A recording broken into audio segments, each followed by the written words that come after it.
प्यारे देशवासियों, नमस्कार।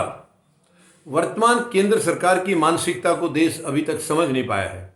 ये लोग कहाँ झूठ बोलते हैं, कहाँ जुमले फेंकते हैं और कहाँ ये दिखावा करते हैं, केवल दिखावा।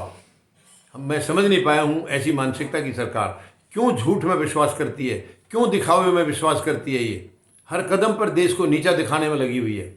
अब देखिए, नोएडा एयरपोर्ट का उद्घाटन किया प्रधानमंत्री महोदय ने शायद 25 नवंबर थी, if I am not wrong, 25 नवंबर को उद्घाटन किया है। और वहाँ जो तस्वीरें दिखाई गई हैं वो चाइना के एयरपोर्ट की दिखाई हैं, बीजिंग एयरपोर्ट की। क्या ये शर्म की बात नहीं है?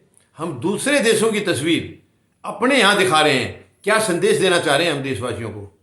क्या बताना चाह रहे हैं आप? क्यों ऐसा कर रहे हैं? हर चीज़ में दिखावा है इनका।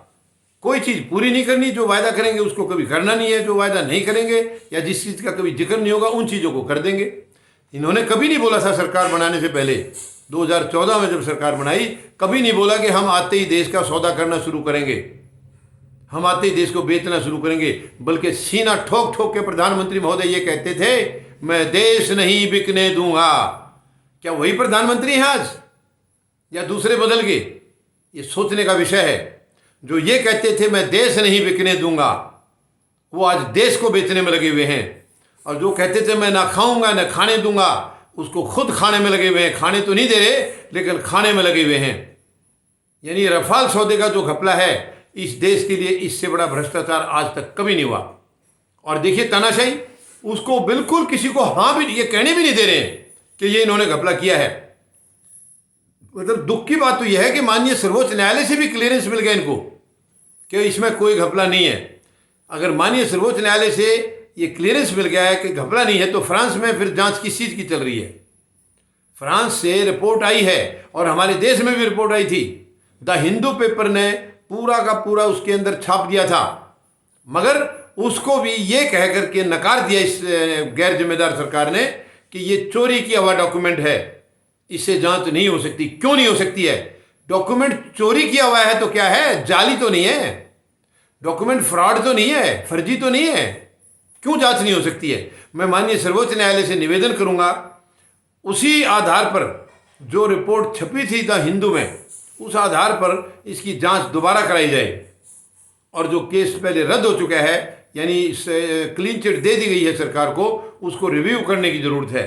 माननीय सर्वोच्च न्यायालय से मैं निवेदन करूंगा कि उसको रिव्यू करें और इस सरकार का जो हकदार है जिस चीज़ की, जो इन्होंने किया है, इसकी सज़ा इनको ज़रूर मिलनी चाहिए।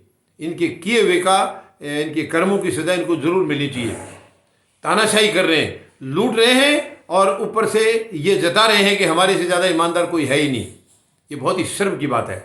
अब बताइए, एयरपोर्ट का उद्घाटन करना है और दूसरे देश की तस्वीर आप दिखा रहे हैं। हर जगह ऐसे ही है, इनके हर जगह दिखावा है। ऐसी तस्वीरें इनकी गलत जगह की पहले भी बहुत बार पकड़ी जा चुकी हैं। कितने दुख की बात है ये। क्यों दिखावा कर रहे हैं? अगर आप ईमानदार हैं, सच्चे हैं, तो सच्चाई दिखाओ ना जनता को। क्या मजबूरी आ गई ऐसी आपके सामने, क्योंकि दूसरे देश की तस्वीर आपको दिखानी पड़ी? और आपने क्या देशवासियों को बेवकूफ़ समझ लिया, अनाड़ी समझ लिया कि इनको कुछ भी मालूम नहीं है? आप जो भी गलत सलत करेंगे इसको कोई समझेगा ही नहीं, ऐसा कैसे सोच लिया आपने? अगर आप जिम्मेवार नहीं हैं, अगर आप अपनी जिम्मेवारी नहीं समझते हैं, तो इसका मतलब ये नहीं है कि 140 करोड़ लोग अपनी जिम्मेवारी को मानते ही नहीं हैं। ये लोग सब जिम्मेवार हैं। आपके ऊपर केवल भरोसा किया था, आंख बंद के भरोसा किया था, क्योंकि पिछली सरकारों के भ्रष्टाचार से जनता दुखी हो चुकी थी। इसलिए जनता एक बदलाव चाहती थी और बदलाव के लिए आपने बड़े लंबे लंबे ढिढोरे पीटे थे प्रधानमंत्री महोदय। कभी आप गुजरात मॉडल दिखा रहे थे, कभी कुछ दिखा रहे थे, और अपोजिशन को आपने ऐसे ऐसे शब्द कहे जो ज़रूरत नहीं थी। ऐसे शब्दों की ज़रूरत नहीं होनी चाहिए। यानी जो प्रधानमंत्री पहले बनकर चले गए, उसके काम उनके टाइम के किए हुए उनके साथ हो गए, चले गए। उनको बार बार उनका रोना रोने से क्या फ़ायदा है? मगर कुछ तो चाहिए आपको बोलने के लिए। आपके पास अपना दिखाने के लिए तो कुछ है नहीं, अपना क्या करना वो तो कुछ आपके पास सोच है नहीं। तो आप केवल यही चाहते हैं कि जनता को मूर्ख बनाते रहो, उनको बातों में उलझा करके आप अपना गेम खेलते रहें।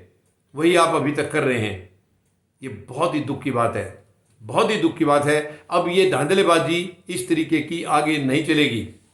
सरकार को आगे जिम्मेदारी दिखानी पड़ेगी, वरना इसका समय नज़दीक आ चुका है। ये सरकार 5 राज्यों के चुनाव के बाद इस सरकार को जाना होगा, ये मैं आज भविष्यवाणी कर देता हूँ। ये चुनाव के बाद ये सरकार नहीं रहेगी, क्योंकि इस चुनाव के दौरान इनकी सब पोल पट्टी खुल जाएंगी। इन्होंने क्या कर रखा है, कैसे कर्म किए हैं, उसका सबका किए हुए का इनको भुगतना होगा। उसका अंजाम जनता इनको बिल्कुल देगी, बिल्कुल देगी। जनता बिल्कुल इंतज़ार में बैठी है कि इतनी गैर जिम्मेदारी, यानी गरीबों के लिए कुछ नहीं किया इन्होंने। गरीब रोज़ाना मरता जा रहा है, और जो इनके उद्योग घराने हैं दिन दूनी रात चौगुनी तरक्की कर रहे हैं। वो उनकी कमाई का कोई अंदाज़ा नहीं है। एक तो उनमें से एशिया में नंबर 1 बन गए हैं गौतम अडानी।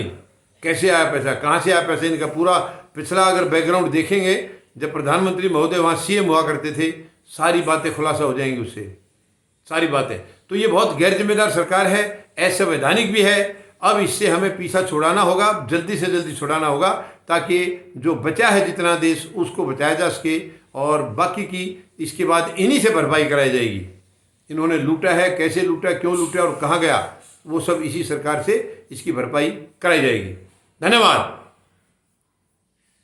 जय जवान, जय किसान, जय हिंद।